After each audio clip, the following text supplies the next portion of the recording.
And so we're encouraging you to be a selective sifter as you pick from the past, or as you pick from the present, or as you pick from the future. But we're encouraging you to care about how you feel. In fact, we're encouraging you to only care about how you feel. In fact, we're encouraging you to, for the most part, forget about your action journey altogether and let it be a vibrational, emotional journey. Because if you will do that, if you will care more about how you feel about what's happening or about what's not happening than you do about whether it happens or not, now you've got it, you see. So someone says to you, how are you coming on that goal that you've been talking about? And you say, it's right on track. And they say, oh, has it begun to unfold in a way that you can see it? And you say, it's right on track. And they say, but has the money come in? Has the lover come in? Did you find the house you've been looking for? Did you lose that weight you've been wanting to lose? What's happened? And you say, it's right on track. And they say, no, I don't think you're understanding my question. What physical evidence do you have that is giving you the license to feel better? And that's when you say, I have left that old modality far, far behind, because I found out that I was going about it backwards. When I demanded that I get what I'm looking for first so that I can have an emotional response to what's already happened, now I'm not creating. Now I'm just observing. I'm just regurgitating. I'm just responding. I'm just having knee-jerk reactions.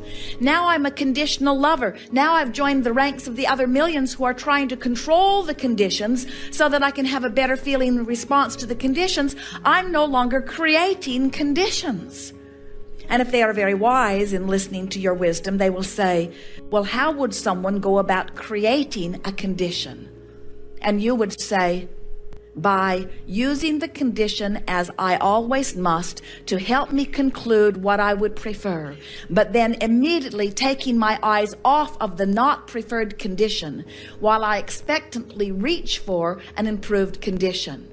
And they would say, I didn't really hear what you said. Can you give it to me in easier terms? And you would say to them, I've learned that I'm healthier in my imagination than I am in my observation. Because when I imagine, I can make it just the way I want it to be. And they would say, oh, you're a dreamer. You're not a realist. And you would say, oh, I never face reality. I create reality. I don't look at what is and regurgitate more of it. I look at what is, automatically launch desires, and become the fuller version of that which I am, and then I feel my way into vibrational alignment with what I've become. So then they would say, you mean you don't set goals? And you say, not as such. I'm the blessed one, you know. You mean you don't set goals? You don't identify what you want? Oh yes, I do that all day, every day. I can't stop doing that. When someone's rude to me, I want them to be nicer. When I'm rude to someone, I want to be nicer. When someone says I'm bad, I want them to understand that I'm good. When someone feels that they are bad, I want them to understand that they are good. When I or someone is sick, I want them to be well. When I am confused, I want more clarity. I can't stop deciphering life, and I can't stop setting goals. But something I've learned is that I automatically set my goals, and I've been setting so many of them that I've created this magnificent vibrational escrow. The source energy has all lined up and waiting for me. And now my work is to become vibrationally worthy of all of the good stuff that I've been asking for. Vibrationally worthy, they say. What in the world is vibration? How can somebody be vibrationally worthy? And then you will tell them the greatest secret of all. To be vibrationally worthy, you just have to care more than anything else, more than life itself, because it is life itself, how you feel. And then you have to be willing to work your thoughts around in whatever which way you can until you find relief from thoughts that don't feel good. And while you gradually replace them systematically with thoughts that feel increasingly better. Well, how does one go about that? Well, you'll look out at people who annoy you, and you feel the discomfort of that annoyance. And then rather than asking them to change their annoying behavior, you just work it around in your mind so that they don't annoy you so much. Your friend would say, that seems hard. And you would say, it was hard for me at first, because at first I was so accustomed to just responding to whatever was. I would see something and I would have a knee-jerk response to it. But later on, I began to understand that the knee-jerk response was just my initial reaction to their vibrational offering. And when I saw things that did not match who I am, I felt the discord of it. But then I became aware that I didn't need them to understand me or to understand my needs or wants or to agree with them in order for me to feel better. And in that acknowledgement came my first and my true recognition of my power and of my freedom.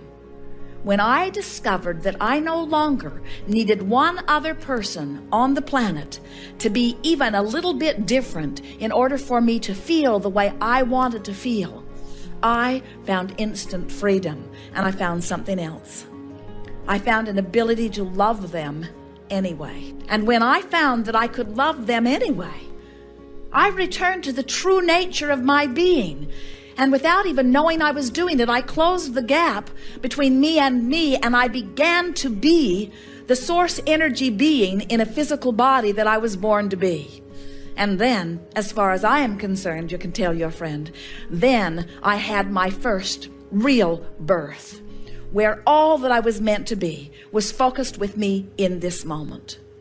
And then your friend might say to you, digging through horrible things that have happened even in this day somewhere on the planet, you mean you can look at this wretched experience and you can find joy and love in it?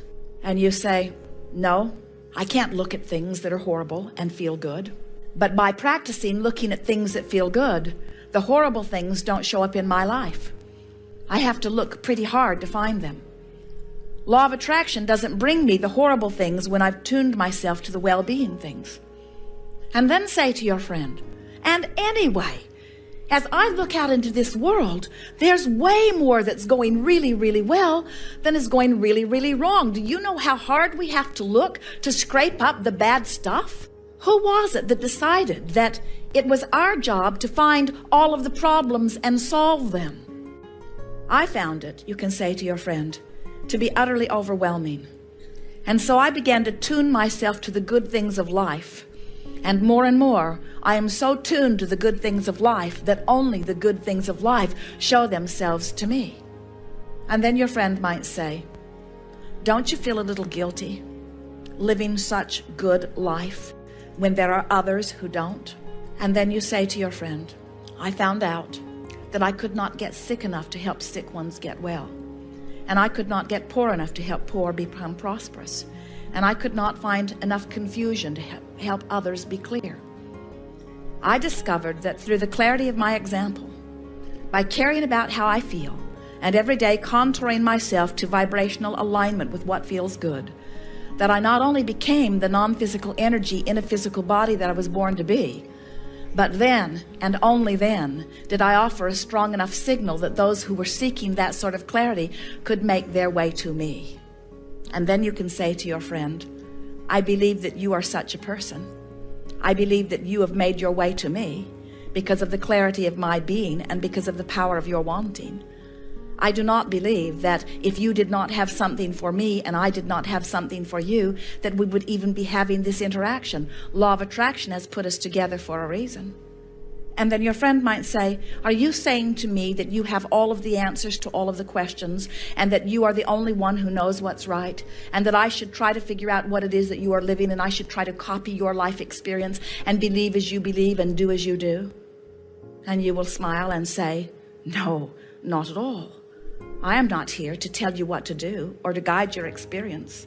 I just want to teach through the clarity of my example that you are the creator of your experience as I am the creator of mine. And you get to choose everything that comes to you as I get to choose everything that comes to me. And I would not for a moment assume that I should be able to choose for you. I haven't lived your life. I haven't walked in your shoes. I haven't lived your contrast. I haven't given birth to your desires, but you have. I say, as the teacher that you were born to be, I have come forth to express the example that we are all blessed beings who deserve a wonderful life, and that we get to choose the details of that wonderful life bit by bit, piece by piece. We get to conform to the well-being of our choice, and the universe and law of attraction will make it a reality. And then your friend may very well say to you, I think that you are nutty. I do not understand vibration. I do not understand emotion. I do not understand anything that you have said. But it has been nice talking with you just the same. And you will say to your friend, I have enjoyed this interaction immensely, because I understand who we all are, and I think that life is supposed to be good. And if this conversation has helped you to reach a little bit more for something that feels good to you, then I think that we've had a very good moment together. But what you do is totally up to you. And friend, you will say, in any event, I absolutely adore you. Whichever way it goes, never question my love for you. And then your friend might say, then you will always be there for me, right? No matter how bad my life gets, I can count on you to be there. And you will say, no, I will be like the spirit within you. When you choose something that feels awful to you, I won't be there. Well, what kind of a friend are you? They would say. Well, I'm a true friend. I'm a friend who has deliberately worked my way up the emotional scale, and I'm mostly in vibrational alignment with things that feel really good. And I will promise you that I will stay here as best I can, and I will offer that signal so that anytime you get anywhere near it, law of attraction will put us together. And so I would like to make this promise to you, my friend. You will say to your friend, you will find me when you are feeling best. When you are loving yourself most, I'll be there. When you are loving me most, I'll be there. When you are loving life most, I'll be there. When you are loving your government most, I'll be there. When you are loving your experience in the moment, I'll be there. But what if I need you? What if I find myself in a horrible place? Well, you may not see me, but there will be someone there for you. Someone perfectly vibrationally matching where you are, who will amplify for you where you are.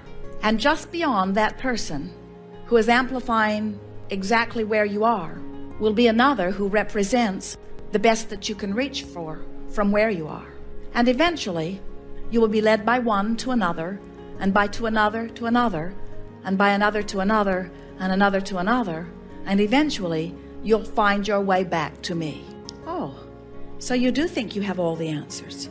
So you do think that you're the one who is the only one that is in the good place. And then you will give them the most important message of all. No, I'm not guiding you to anything specific, just to the feeling of well-being that is inherently who we all are. I want to be, you can say to them, and from what we feel from you, you can say it accurately. I want to be for you what I promised you I would be.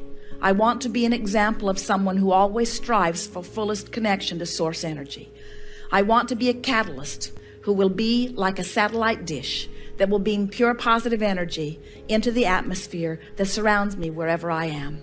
I want to be an example of one who, while I may not always be exactly vibrationally up to speed with who I am, I promise you that I will always be an example of one who knows whether I am there or not, because I care about how I feel.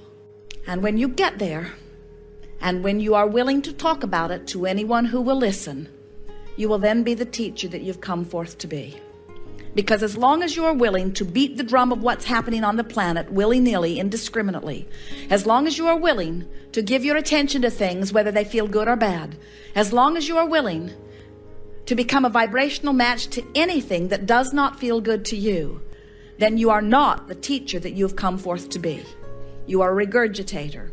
But when you say, I care how I feel, and every day, all day, I deliberately make choices of what feels better and what feels better and what feels better until I've tuned myself on most subjects to feeling really, really good.